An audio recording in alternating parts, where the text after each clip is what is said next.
Welcome to AI FYI, I'm Albert. And I'm Lucinda. Today we're discussing the evolving AI ecosystems, market consolidation, and some of the exciting new tech shaping 2025. From a practical standpoint, the recent move by Microsoft to restrict its popular C++ extension exclusively to official VS Code products signals an important shift. This kind of ecosystem consolidation can streamline support and ensure tighter integration, especially for AI-powered tools like Copilot. But imagine if this proprietary push backfires. Forked editors like VS Codium and Cursor are popular because they give developers freedom and customization. Locking down useful tools might stifle that creativity and community-driven innovation we often rely on in open-source environments. Isn't that a bit, old school? I get the concern, but looking at the applications, it makes sense. To successfully expand complex AI tools within enterprise workflows, stability and security take priority.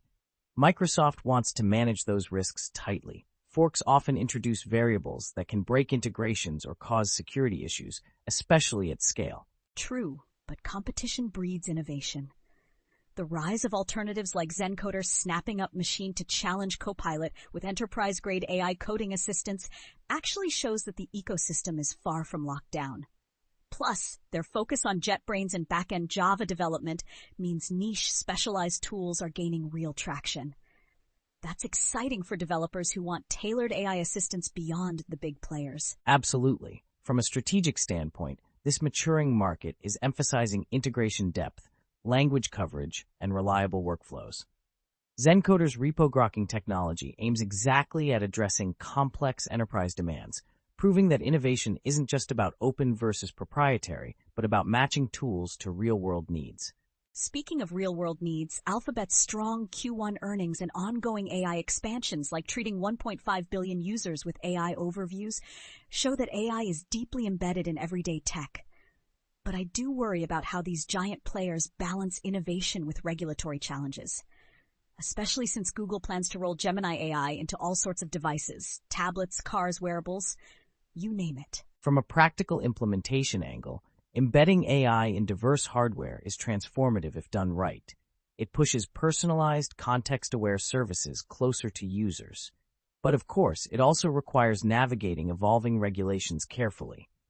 That's why Microsoft's enhancements in Microsoft 365 Copilot focus heavily on enterprise-grade security and compliance, including custom AI agents through the Agent Store. These frameworks are vital in sensitive contexts. Oh, come on, Albert, you and your cautious approach. But I see your point about security. That reminds me, did you catch the report about MIT's new probabilistic method to improve AI-generated coding accuracy? Smaller models can now outperform larger ones by dynamically managing output validation. That's a neat way of making AI assistance more reliable without bloated computing.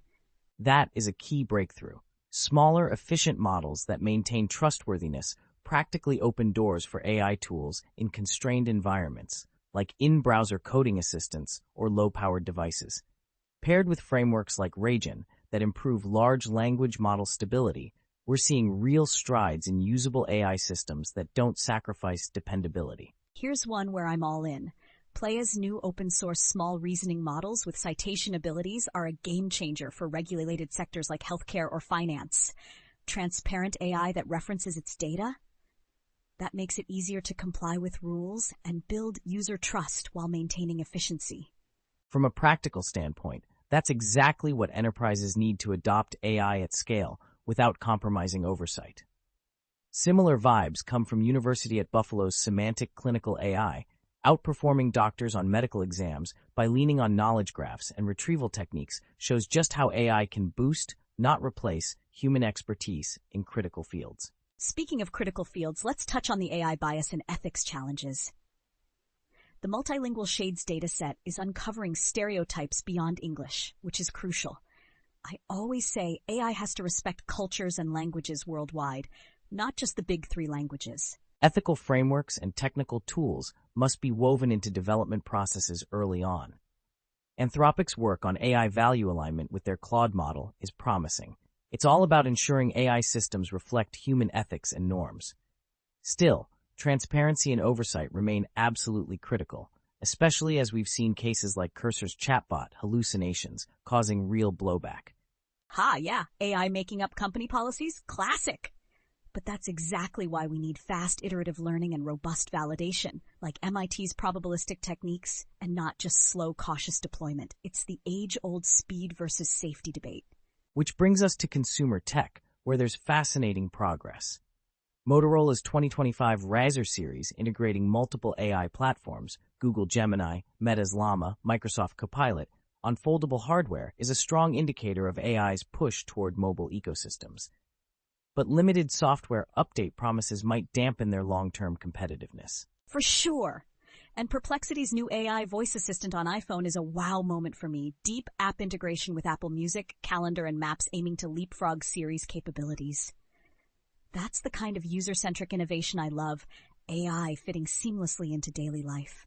Meanwhile, robotics is advancing with breakthroughs like Cornell's RHYME framework, allowing robots to learn new tasks from just a single video. Practically, that'll radically reduce training times and accelerate automation adoption. Properly applied, it can transform everything from manufacturing to home assistance. And we can't ignore AI in entertainment. Take Evil Genius's AI chatbot Mish on Discord using decentralized cloud AI to engage esports fans. Combining AI with real-time stats and community interaction is a glimpse into future fan engagement strategies. Lastly, notable industry trends support all this.